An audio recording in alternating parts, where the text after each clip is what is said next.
This should be the last video you'll need to learn cold outreach, especially if you have emails landing in spam or you're struggling to book consistent conversion-ready calls from email for your business. Now, it doesn't matter what niche you're in. In this video, I'm going to go step by step through everything you need to know about sending cold emails that don't land in the spam folder. And we're going to consistently book your business those calls, those meetings, and it's going to work in pretty much any single niche that you might be in. So don't worry about anything there. As long as you're in B2B and even a little bit of B2C, these techniques are going to work. So I'm going to go through an entire blueprint that you can just copy and paste directly into your business to get the same system up and running and sending emails for you, so you can not only understand how it works, but you can start implementing it and seeing those results for your own business as soon as possible.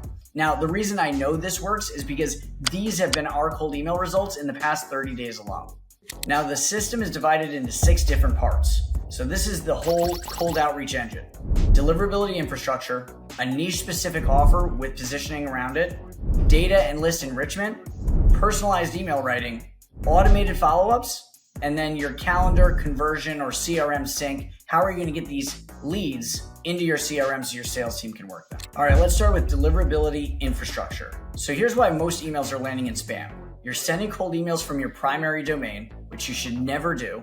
You're not warming up your inboxes that are doing cold sending, and these should be dedicated inboxes and domains for cold sending, and they should always be warmed up. And then finally, your technical setup is being ignored. So here's how you solve it. Number 1, you're going to use lookalike domains. If you're Service Titan, you're not sending from servicetitan.com. You're sending from Get Service Titan, Try Service Titan, etc.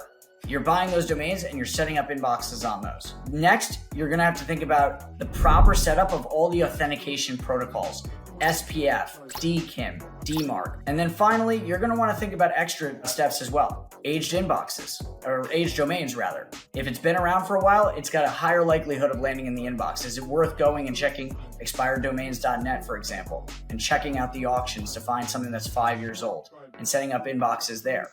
Do you want to think about inbox rotation, where you're not just blasting with these cold emails month after month until they die? Maybe it's month 1 inboxes group 1, those are sending cold, and group 2 is warming up, and then on month 2 you reverse them. Those group 1 inboxes now are just warm up, the group 2 inboxes are now sending and warm up.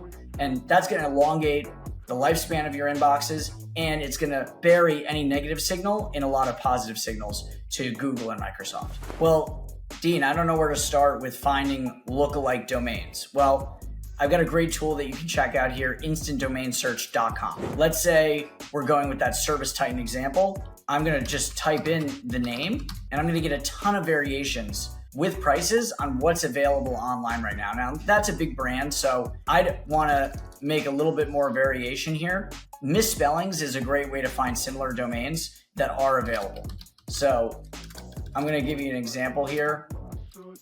We'll just get rid of that I in the first one. And you can see now we've got pricing for .io, .app, .info, .co, .net. A lot of these deliver great. The geographic TLDs, little domain endings, deliver fantastic. So .de or .co.uk. Scoop up as many of these as you can. Don't spend a lot. Should be about $15 to $25 per domain. And then you're going to set up your inboxes on these domains and make sure that when you're setting them up, you're always forwarding to the primary domain. You don't want anybody to get confused about who's reaching out, but you do want to trick Google and Microsoft into not necessarily seeing the full volume of cold outreach that you're doing. Okay, so we have your infrastructure in place. Now let's talk about building an offer and positioning it. You want to build an outcome-based offer. It's got to use niche-specific language, so it's very apparent that it's relevant to prospects immediately, and it shows precision. It shows knowledge about their space. Now, when you position an offer like we help PLG startups 2x product demos with 0 ad spend, you're speaking directly to a specific company's core challenge, and you're demonstrating deep industry understanding about the pain points and what's going to appeal to them. Now, this is going to work because it's addressing 3 critical elements. You've got a specific target, the PLG startups, a measurable outcome, 2x demos, and a constraint or something they don't have to worry about, right? I'm getting rid of pain You have no ad spend required. Now, we can use tools like Clay or Phantom Buster to scrape firmographic data and help us tailor these offers to individual prospects. And you can make that outreach feel really personalized rather than mass distributed. That's a lot of how we're using AI in your cold outreach. And that niche specific language is going to signal expertise, and it builds immediate credibility. Now, what you're probably sending is a lot more generic. I see a ton of vague value props like we help businesses grow, we increase your ROI, but they don't work because these could be applied to any company. And frankly, it feels like spray and pray because you could have sent it to just about anyone. Similarly, anything that's based on the features of your product and focuses on what you do rather than what you achieve is going to have a similar effect and not be attractive. The difference between we do social media management and we help you with social media land six-figure retainers is night and day. So keep this in mind. They don't care about you, they care about them. All right, next we have to go get our contact data and do our list enrichment. Now, it doesn't matter how good your emails are or how good your infrastructure is. If you don't have the right data, it's not gonna matter. If you start bouncing emails because you have the wrong email addresses, you're still gonna get on the spam folder list for a lot of the email service providers like Microsoft and Google. And even if that's not the case, if you can't reach the right people, then the whole exercise is for nothing. Now, here's the stack we use.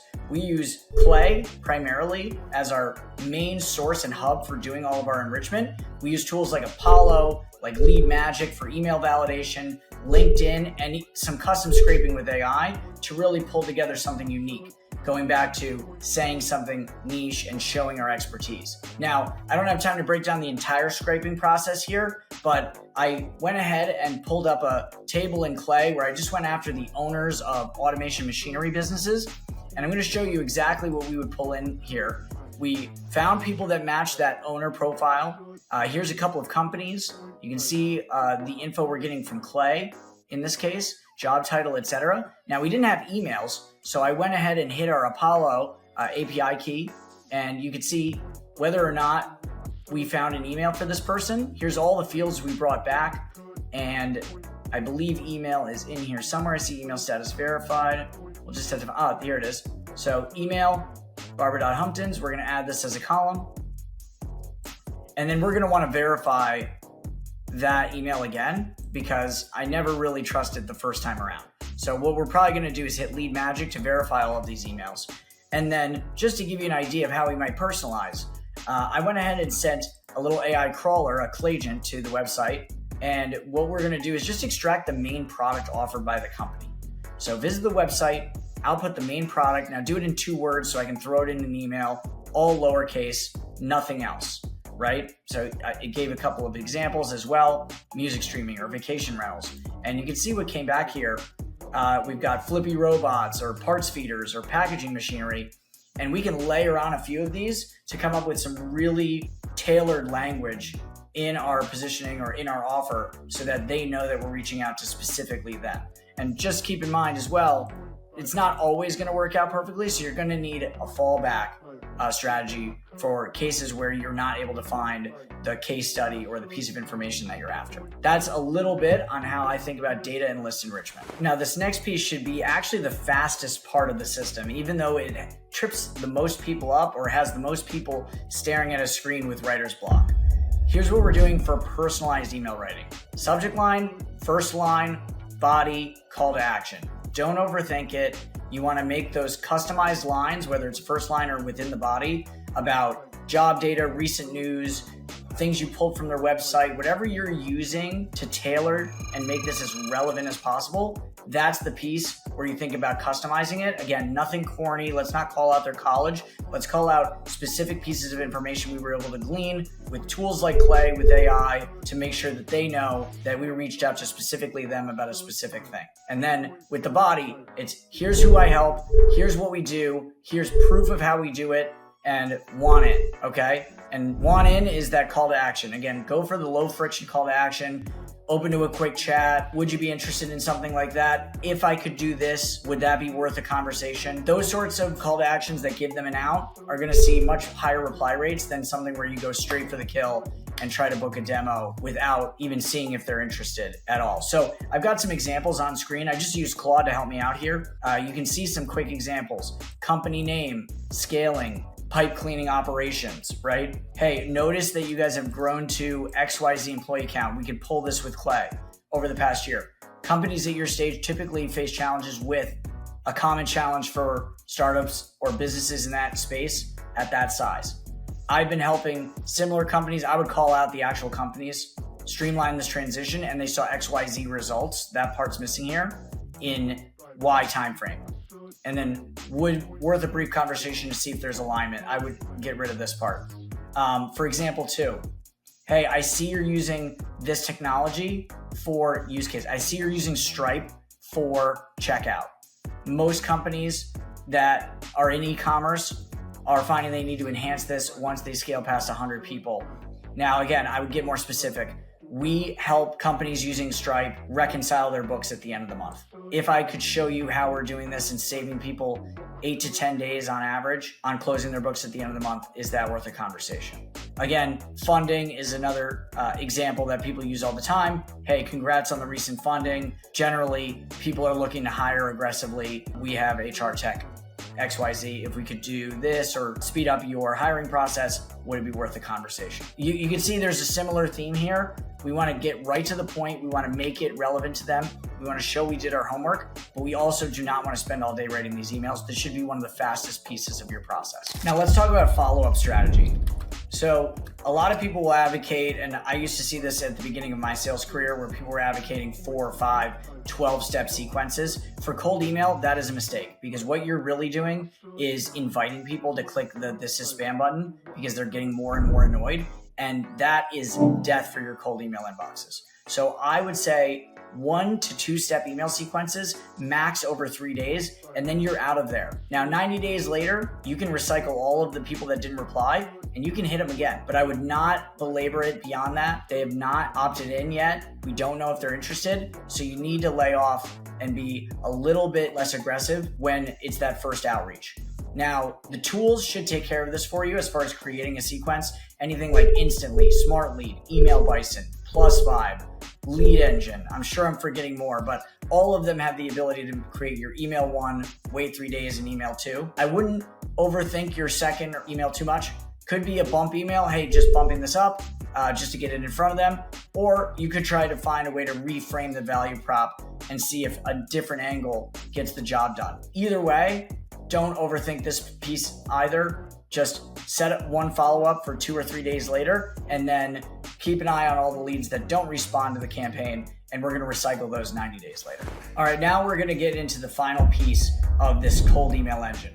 What do we do with these leads, these replies? How do we turn them into booked calls? Now, here's what I personally do. You have a master inbox in your cold email sequencer, whether you're using Email Bison, Smart Lead, or something else. Funnel all those replies there. Make sure everything's properly labeled. They have AI within these tools to help you with that categorization. And then what you don't want to have happen is have the 10,000 people that you've cold emailed all pushed into your CRM automatically. You want to keep those siloed because otherwise your CRM is just going to turn into a mess. So the strategy I use is when we do have a positive reply and a lead in that inbox to one of our lookalike emails, when I'm replying back to that prospect, I CC my main email that's linked to the CRM. In our case, that's Close, but it could be HubSpot, Salesforce, whatever it is. And usually what that means is that thread is going to migrate to the CRM once you put in the lead contact information into the CRM.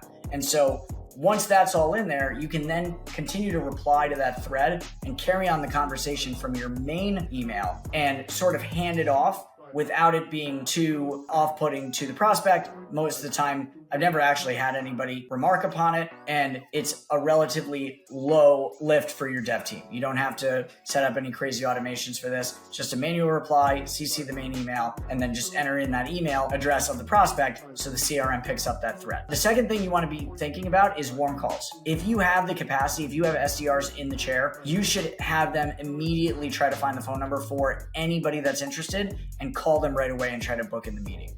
Of course, you can do this with another email back and try to book them that way, but the take rate's going to be much higher if you use the phone. Finally, I get the question all the time, well, what about like a direct integration with my CRM, like HubSpot, etc.? Again, it's something that you can build. We build these types of systems for clients all the time at Beanstalk Consulting, but I usually am asking clients to pump the brakes at the beginning, because until you have a process, if you automate the wrong thing, what you're really doing is filling up your CRM with a bunch of junk.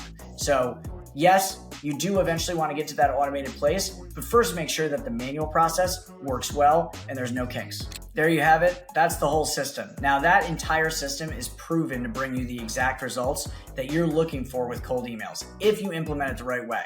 Now, if you want access to the scaled mail infrastructure so that you can start building this system inside of your business without doing all of the headaches around DNS records, setting up inboxes, etc., click the scaled mail link below.